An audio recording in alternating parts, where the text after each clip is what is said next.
Sehari menjelang pemilu, KPU Buleleng rampungkan pergeseran logistik pemilu tahap 2, yakni kotak suara dan surat suara keempat kecamatan yang terdekat.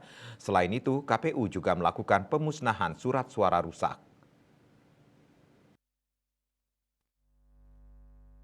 Pergeseran logistik tahap kedua atau yang terakhir tersebut dilaksanakan di 4 kecamatan, yakni Kecamatan Buleleng, Banjar, Sawan, dan Sukasade. Kecamatan Buleleng merupakan kecamatan terbesar dengan jumlah TPS terbanyak. Truk yang membawa pergeseran kotak dan surat suara dikawal oleh linmas masing-masing kelurahan, desa, serta aparat kepolisian. Salah satu kelurahan yang terdekat dengan gudang logistik KPU langsung menerima kotak dan surat suara untuk esok didistribusikan ke masing-masing TPS wilayahnya. Selain pergeseran kotak suara terakhir, hari ini seluruh surat suara yang rusak dimusnahkan di gudang logistik KPU oleh Ketua KPU Buleleng, disaksikan oleh Ketua Bawaslu Buleleng, Kesbangpol, dan Polres Buleleng.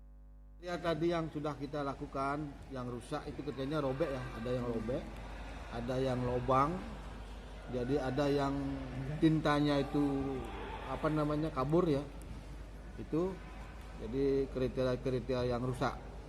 Jadi yang juga ada gambar daripada pasangan calon yang tidak sempurna ya, itu juga masuk kriteria surat suara rusak. Ia menambahkan untuk surat suara bagi pemilih tambahan di masing-masing TPS sudah tersedia sebanyak 2% dari keseluruhan jumlah surat suara, sehingga tidak terjadi kekurangan pada saat hari pencoblosan. Yasri Yuli, Bali TV.